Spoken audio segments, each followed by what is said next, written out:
thing else I got to say is, how about them Cowboys? Yeah! Packers and Cowboys. That's the NFL right there. Legacy, star power, huge plays in the scope of NFL history. These teams have played 34 times, including playoff action, and it's dead even, 17-17, with the tiebreaker coming Sunday in Dallas. But before we get there, let's take a look back at a rivalry that spans 6 decades. We'll take you all the way back to the first time these teams squared off. New City Stadium. You may know it now as Lambeau Field. And Jim Taylor's 3 touchdowns powering the Pack to a huge win. Gets the block. He's inside the 10. He's at the 5. Cuts into the end zone for the touchdown. Fast forward 6 seasons later, the story was a bit different this time around. The Cotton Bowl in Dallas, site of the 1966 NFL Championship game. Winner goes to the first Super Bowl. Don Meredith and the Cowboys at the goal line, down 1 score, looking for the tie. Rolls out to the right. He's going to be nailed. Intercepted. A pass away, and it's intercepted in the end zone by Tom Brown. And the Packers have just taken the championship. 1 year later, the site was different, the weather way different, but these 2 franchises were playing for the NFL title once again, the Ice Bowl. The field was literally frozen in the '67 NFL Championship game. For 4 quarters, these teams battled to a 17-14 Cowboys lead. 3rd down, 16 seconds left, and it all came down to the Packers' Bart Starr. Here are the Packers. 3rd down, inches to go. To Bader. Starr begins the count. Takes the snap. He's got the quarterback sneaking. He's in for the touchdown, and the Packers are out in front. And the Green Bay Packers are going to be world champions, NFL champions for the 3rd straight year. With the new decade came a new power in the NFC. The Cowboys were fresh off a win in Super Bowl VI, looking to defend their title in 1972. In came the Packers, having missed the postseason 4 straight years, with a new group of players, namely sophomore running back John Brockington. But defense, and more defense gave Green Bay the 16-13 upset. Spinning it forward 6 years to 1978, we finally saw a blowout in the series, 42-14 Dallas. Back to throw, Roger, down the middle, caught for touchdown! Now, Dallas and Green Bay played 5 times in the next decade, the 1980s, with no game bigger than the 1982 NFC Divisional Round matchup. It was a strike-shortened season, leveling out the playing field for every team. The Cowboys jumped out to an early 20-7 lead with a pick 6 from this guy. Picked off by Dennis Thurman. Intended for Jefferson. Thurman.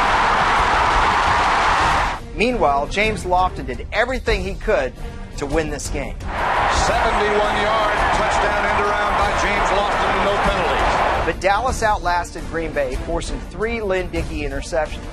Picked off in the end zone by Dennis Thurman, his 3rd interception of the day. In the 90s, it felt like these teams played a million times. And Packer fans, you want to close your eyes for this because it wasn't pretty. We'll begin with the 1993 NFC Divisional game. Looking around, 1st down pass into the end zone. Touchdown. Wide open, Alvin Harper. Jump ahead 1 season where a Cowboys backup quarterback turned head coach led a furious comeback on Thanksgiving Day. Garrett, play fake. Up to throw. Deep to the middle. There's Irvin. What a throw and what a catch. Oh, and what a day. Same season, another divisional round face-off. Aikman to Harper struck again. Firing deep, he's got Harper. Alvin Harper to the Green Bay 30, 20, 10, touchdown. Aikman to Harper. If that wasn't enough, Green Bay and Dallas met twice more in 1995, with both games coming at Texas Stadium. And this time, it was Emmitt Smith's turn. To the 10, he'll score! Emmitt Smith dances to the end zone! After the Packers went 1-9 against the Cowboys during the 90s, the rivalry evened out in the new millennium. The first meaningful game of the decade came in Week 13 of the 2007 season. Both teams entered the primetime showdown at 10-1, and Tony Romo came out firing, throwing 3 first-half touchdowns, including 1 to T.O., who had his popcorn built. Back to throw. Fires down the middle. Touchdown! Wide open was Terrell Owens. Yes, the Cowboys won, but this was also our first glimpse of Aaron Rodgers on a big stage. Let's just say the Packers liked what they saw, because it was Brett Favre's last season as a Packer.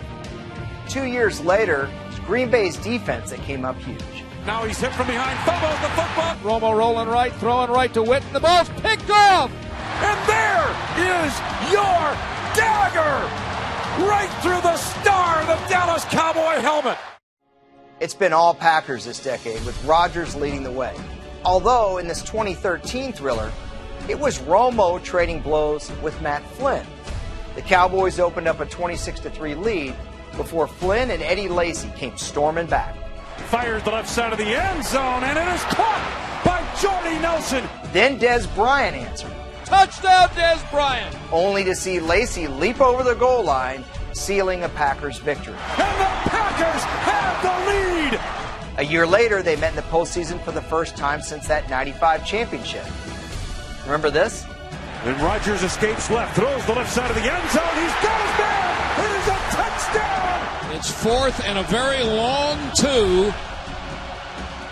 Blitz is coming. He throws a deep ball to the left side, and the ball is Bryant. Caught the ball. They have thrown the challenge flag. After review, it has been determined that the receiver did not maintain possession of the football during the process of the count. Oh my God! Dallas is fourth down. Prayer answered. And that brings us to here. Yet another divisional round showdown. Can Green Bay stop the rookies? I can't wait to find out.